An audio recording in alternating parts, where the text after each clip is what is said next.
আসসালামু আলাইকুম রহমতুল্লাহ।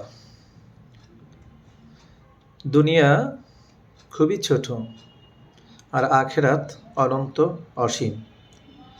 দুনিয়ার বুকে একদিন আমরা ছিলাম না, এখন আমরা অনেকে বেঁচে আছি।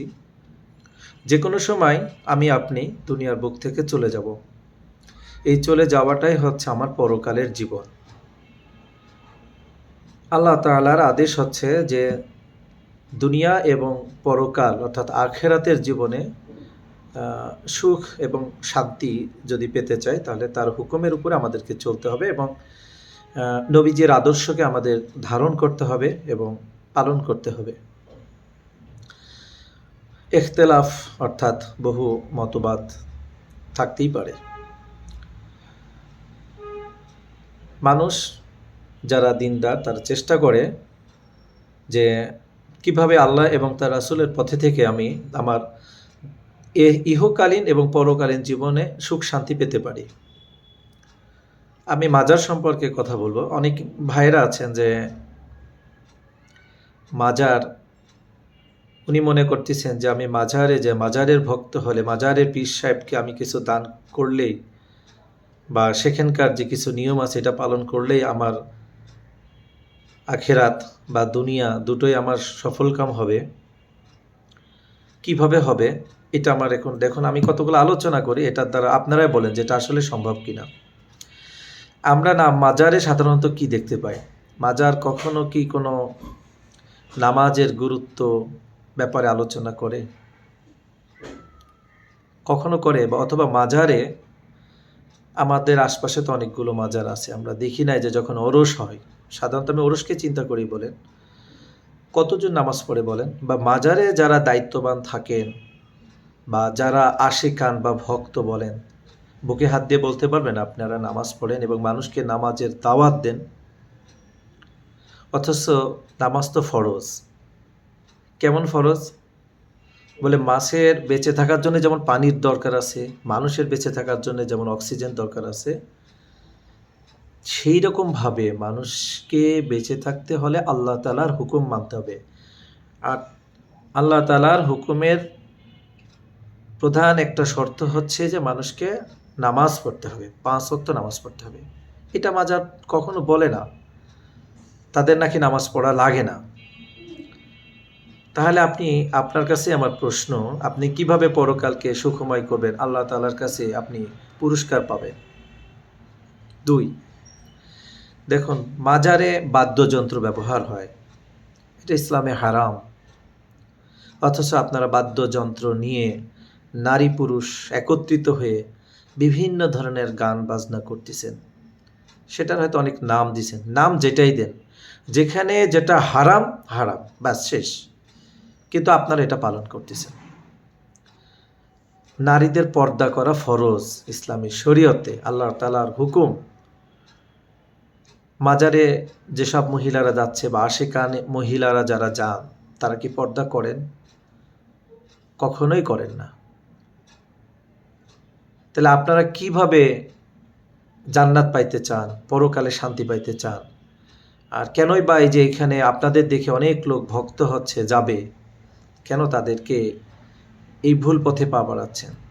দেখুন আপনাদের আরও কার্যক্রম, যেটা মাজারে যা সেজদা করেন, বলেন সেজদা কার হবে? একমাত্র যিনি সৃষ্টিকর্তা, তার কাছেই সেজদা করতে হবে। সেটা আমরা নামাজের মাধ্যমে করি।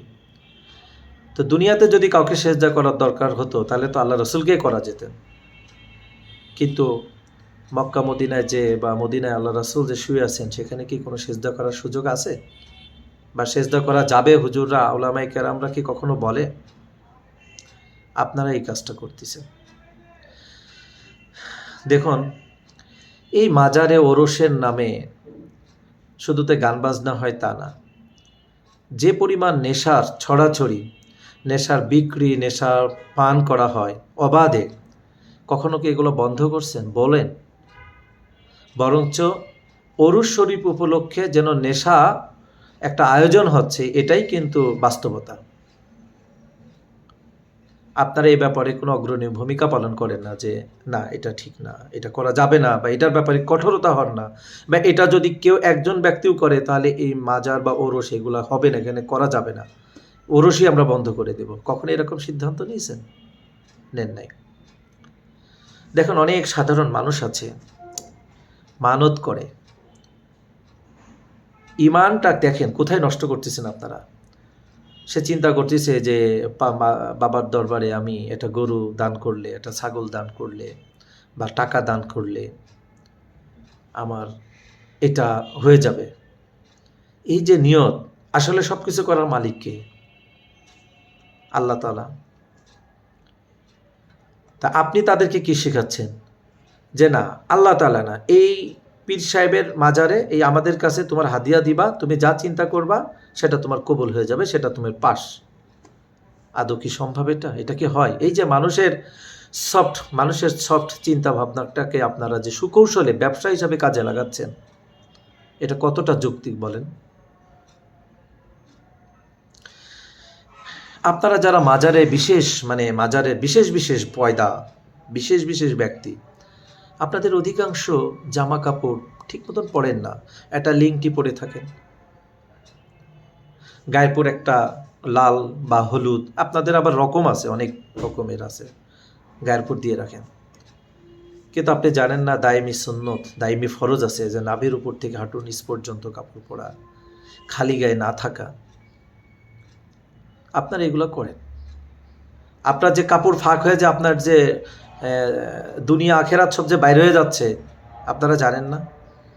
আপনার ইজ্জতের সমস্যা হচ্ছে, আপনারা এটাকে মানে কি আর বলবো, এগুলো আপনারা যে এটাগুলো কোনো ব্যাপার না, আপনারা মানুষের কাছে বুঝাতে চান। আর মানুষও আপনাদেরকে ল্যাংটা বাবা, হ্যাঁ, পায়খানা বাবা বলে। আশ্চর্য হয়ে যায় মানুষের এই চিন্তাগুলো। আপনাদের বড় বড় বড় গোঁফ, হ্যাঁ, আপনি জানেন না গোঁফ বড় হলে গোঁফের পানি মিশ্রিত যা খাবার খাওয়া হয় সেটা হারাম।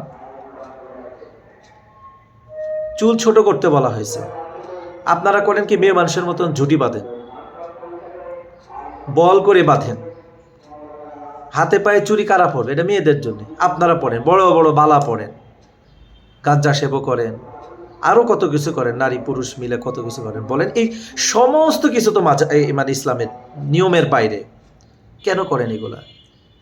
তো এগুলা যদি করেন, আর যদি কিছু মানুষ যারা চায় যে মানুষের আমলটা সঠিক হোক, তারা যদি আপনাদেরকে এটা বাধা দেয় যে না এটা করেন না, এটা শোনার পরেও, আপনারা জানার পরেও আপনারা তো এটার উপর দাঁড়ায় থাকেন, না এটা করবই, তাহলে বলেন এই মাজার ভাঙা জরুরি কিনা?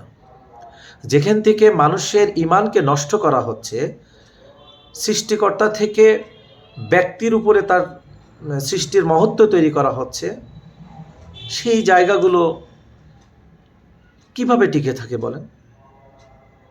এটা কি ঠিক? দয়া করে আমার পরিচিত অন্তত যারা মাজার ভক্ত আছেন, আমি যে বিষয়গুলো আলোচনা করলাম, দেখুন এগুলো যদি বলেন যে না এগুলো হয় না, খোদার কসম ওই জায়গাগুলোয় কেউ যাবে না, ওই মাজার বলেন, ওই কবরে কেউ যা কোনো ধ্বংস করবে না। আর যদি হয়ে থাকে তাহলে আপনিই বলুন এটা ধ্বংস করা ঠিক কিনা। আল্লাহ তাআলা আমাদের সকলকে বুঝদান করুন।